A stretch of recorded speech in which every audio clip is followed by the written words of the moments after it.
سامعین، آج عید کے روز اس وقت دلچسپ صورتحال بن گئی جب ایک عالم واعظ کر رہا تھا کہ اگر کوئی شخص کسی کا مال ناحق کھاتا ہے تو نہ اس کی نماز قبول ہے، نہ حج، نہ عمرہ، نہ قربانی۔ لہٰذا جو جس کا حق بنتا ہے اس کو دے، بعد میں آ کر قربانی کرے۔ نیچے سے ایک نمازی نے ایک چٹ بھیجی۔ اس چٹ میں اس نے سوال لکھا کہ عالم صاحب ذرا بتائیے کہ مال ناحق کھانے والے کی تو قربانی نہیں ہوتی، لیکن اگر کوئی شخص بزور طاقت، بزور دھاندلی اقتدار پر قبضہ کر لے تو کیا اس شخص کی حج، عمرہ اور قربانی قبول ہوتی ہے؟ اس نے نیچے سے ایک ریفرنس دیا کہ بخاری اور مسلم میں درج ہے کہ اگر کوئی شخص بزور طاقت اقتدار پر قبضہ کر لے تو یہ اس کا اقتدار ناجائز تصور ہوگا۔ عالم صاحب ذرا بتائیے، شریف خاندان سرکاری خرچے پر حج عمرہ ادا کر رہا ہے، ان کے بارے میں آپ کی کیا رائے ہے؟ عالم صاحب نے چٹ پڑھی، 2 منٹ کے لیے خاموش رہا اور پوری مسجد میں سناٹا چھا گیا۔ پھر اٹھ کر کہا، کچھ باتیں یہاں پر کرنے والی ہیں اور کچھ باتیں علیحدگی میں ہیں۔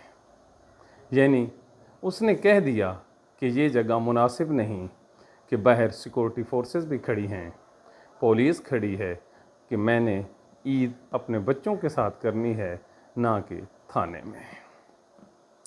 جو کچھ بھی ہو، لیکن یہ بات عیاں ہے کہ عالم صاحب نے بعد میں کہہ دیا کہ وہ اقتدار ناحق ہے، جو جس کا حق بنتا ہے اس کو دے دیجئے۔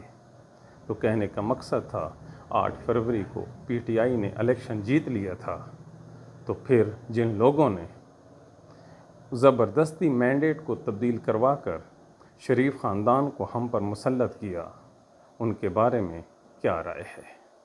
یقیناً ایمان کا تقاضا یہ ہے کہ حق کی بات کی جائے۔ حق کی بات یہ ہے کہ انہوں نے ظلم کیا ہے۔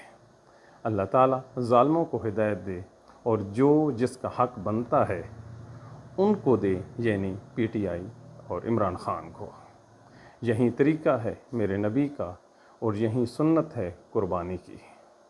وزڈم تو یہی کہتی ہے کہ اللہ تعالیٰ سے دعا کیجئے، اللہ تعالیٰ مدد کرے پاکستان کی اور پاکستان میں رہنے والوں کی۔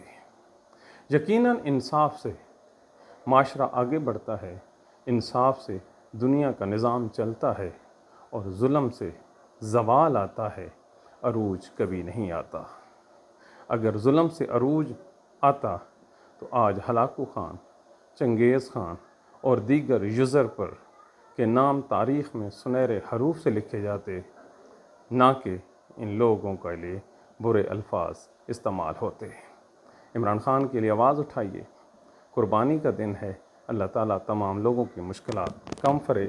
Thank you.